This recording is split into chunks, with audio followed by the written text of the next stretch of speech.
ದೋಸೆ ಪ್ರಿಯರ ಅಚ್ಚುಮೆಚ್ಚಿನ ಜನಪ್ರಿಯ ದೋಸೆಗಳಿವು. ದೋಸೆ ಅದೆಷ್ಟೋ ಜನರ ಮನೆಯಲ್ಲಿ ಬೆಳಗಿನ ಉಪಹಾರ. ವೆರೈಟಿ ದೋಸೆಗಳನ್ನು ಮನೆಯಲ್ಲೇ ರೆಡಿ ಮಾಡ್ತಾರೆ. ಪ್ರದೇಶಕ್ಕೆ ಅನುಗುಣವಾಗಿ ದೋಸೆಗಳಲ್ಲಿಯೂ ವೈವಿಧ್ಯತೆ ಕಾಣಬಹುದು. ಇವತ್ತು ನಾವು ನಿಮಗೆ ಕೆಲವೊಂದು ದೋಸೆಗಳ ಮಾಹಿತಿಯನ್ನು ನೀಡ್ತೇವೆ. ನೀವು ಆ ಪ್ರದೇಶಕ್ಕೆ ಹೋದಾಗ ಆ ದೋಸೆಗಳನ್ನು ಮಿಸ್ ಮಾಡದೆ ತಿನ್ನಿ. ಮಸಾಲ ದೋಸೆ. ಮಸಾಲ ದೋಸೆ ಅಥವಾ ಮಸಾಲ ದೋಸೆ ಎಂಬುದು ಒಂದು ಪ್ರಸಿದ್ಧ ದಕ್ಷಿಣ ಭಾರತದ ಆಹಾರ. ಇದು ದೋಸೆಯಲ್ಲಿ ಸ್ವಲ್ಪ ಮಾರ್ಪಾಡು ಮತ್ತು ಇದರ ಉಗಮವು ಮಂಗಳೂರು ಮತ್ತು ಉಡುಪಿ ತುಳುವರಿಂದ ಆಯಿತು. ಭಾರತದಾದ್ಯಂತ ಉಡುಪಿ ಹೋಟೆಲ್ನವರು ಇದನ್ನು ಜನಪ್ರಿಯಗೊಳಿಸಿದರು. ಚಟ್ನಿ ಮತ್ತು ಸಾಂಬಾರ್ನಿಂದ ಇದನ್ನು ಬಡಿಸಲಾಗುತ್ತೆ.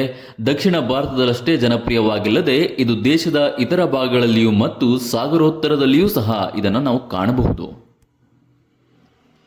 ದಕ್ಷಿಣ ಭಾರತದಲ್ಲಿ ಮಸಾಲ ದೋಸೆಯ ತಯಾರಿ ನಗರದಿಂದ ನಗರಕ್ಕೆ ಬದಲಾಗುತ್ತೆ.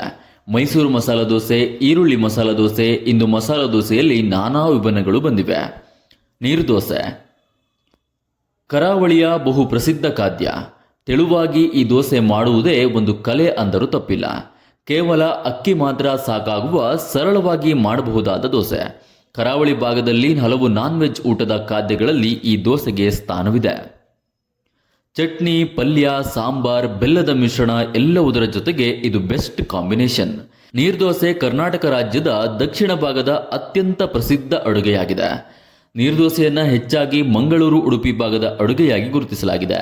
ಆದರೆ ಈ ದೋಸೆ ಕುಂದಾಪುರ ಮತ್ತು ಮಲೆನಾಡು ಪ್ರದೇಶದಾದ್ಯಂತ ಬಹಳ ಹಳೆಯ ಕಾಲದಿಂದ ಆಚರಣೆಯಲ್ಲಿದೆ.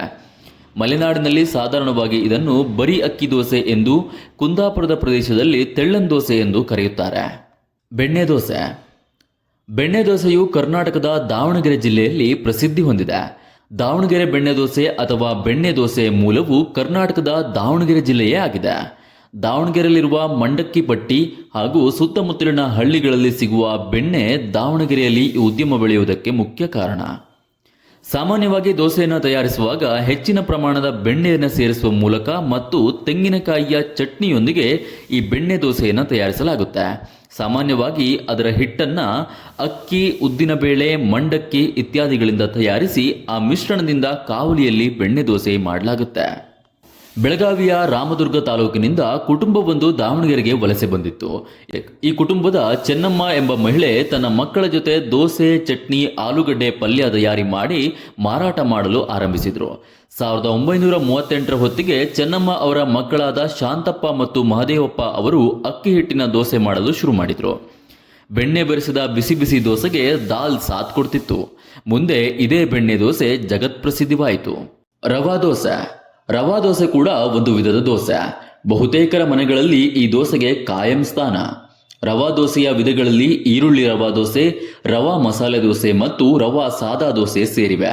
ಅವುಗಳನ್ನು ಸಾಗು ಚಟ್ನಿ ಜೊತೆ ತಿನ್ನಬಹುದು. ರಾಗಿ ದೋಸೆ.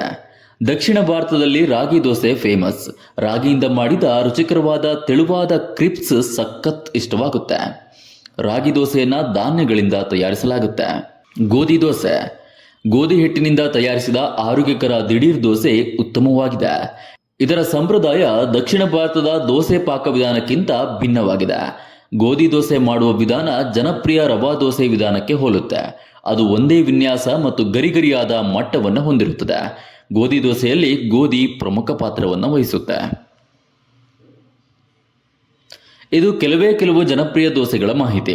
ಬಹುತೇಕರ ಮನೆಯಲ್ಲಿ ಮಾಡುವ ದೋಸೆಗಳು, ಹೋಟೆಲ್ಗಳಲ್ಲಿ ಇನ್ನೂ ಹಲವು ಬಗೆಯ ದೋಸೆಗಳನ್ನು ತಯಾರಿಸಲಾಗುತ್ತೆ.